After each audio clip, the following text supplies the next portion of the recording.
I was born in 1970, and when I was growing up, there was a path for men to follow, at least in theory. The theory said, get an education, get a job, meet a girl, fall in love, get married, have children, buy a house. Well, that sounds bad to me, and it didn't then. But during my lifetime, all of those things that allowed that life to be lived have been attacked, and today things are much worse, and the truth was, they weren't much fun back then. Education is the easy part. You're practically forced to get an education because there are no jobs for young people to go into. So everyone stays at school or goes on to some form of higher education simply because they don't have any choice. That fact is often hidden by providing a false choice. What course are you going to study? See? It looks like it's all your choice. You get to make these choices.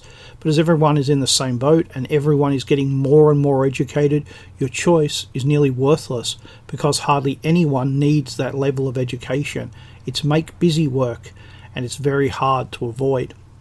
Jobs. The last time Australia had full employment was in the 1970s. My older brothers and sisters told me how you could quit a job in the morning and get a new job in the afternoon. But that economy didn't exist in the 1980s. But people did talk about bringing back full employment. In 1992, the Australian government released a paper on how to do it.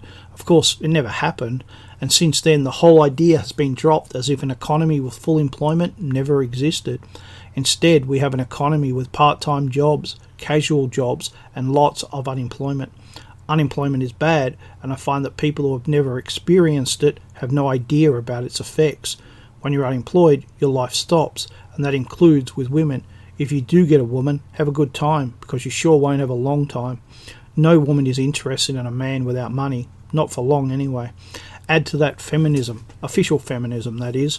Women get priority in employment and for promotion. They even have the gall to call it equal opportunity. So that stops many men from rising up. And if you'd like to go down the ladder and do a manual job, do you know Mandarin? The ever-present and increasing immigrant. They drive down standards, wages and opportunity just by turning up. So many men are left in the position where they cannot stay where they are because there are no jobs. They can't go up because those jobs have gone to women, and they can't go down because of immigrants, and every inch of it, government policy. Well, at least meeting a girl should be easy. I mean, there are literally millions of them. If only that was true. Sure, you might be able to pick up a new girl every night, but that's not what I'm talking about. I'm talking about permanent relationships. But for millions of men, those relationships aren't happening, and that means for millions of women as well. Feminism is a big problem here. The idea that women should concentrate on a career, the idea that relationships are traps, the idea that men are bad. Women have become quite standoffish. They reject men, as they always have, but the dating game has gotten harder. In the past, people met through family or mutual friends. They met at work, and everyone had the idea that this would lead somewhere. It wasn't undirected. But when so many women are concerned with careers, that assumption no longer exists. In fact, it is often explicitly denied. Men are treated as optional extras instead as of the missing piece to a fulfilling life. Something else that makes dating worse now than in the past is technology. It puts another step in front of men that they now need to get past. All of this means that it's become harder to fall in love. Not lust, but love. It's extremely easy to fall in lust today, but here feminism has done its work again. It's amazing how many women will tell you they aren't feminists and then behave as feminists.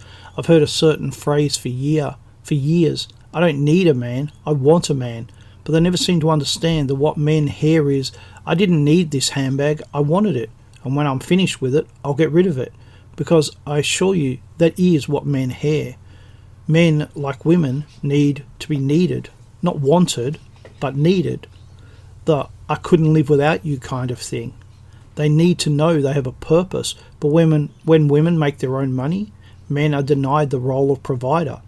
But what is very clear is that women will expect a man to fulfill that role even when she is financially successful.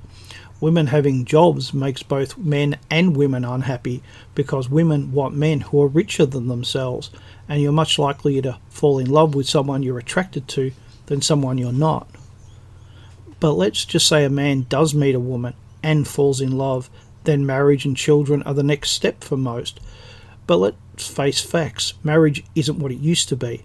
Once marriage was a byword for security, but we live today in the world of no-fault divorce, and that means that no one is safe, because there's no defence against no-fault divorce. No matter how smart, sexy, devoted or rich a man is, he can do everything right and still end up disposable. Men are not allowed to be fallible, and that is simply an impossible standard for anyone. No matter how things go, you will always need a place to live.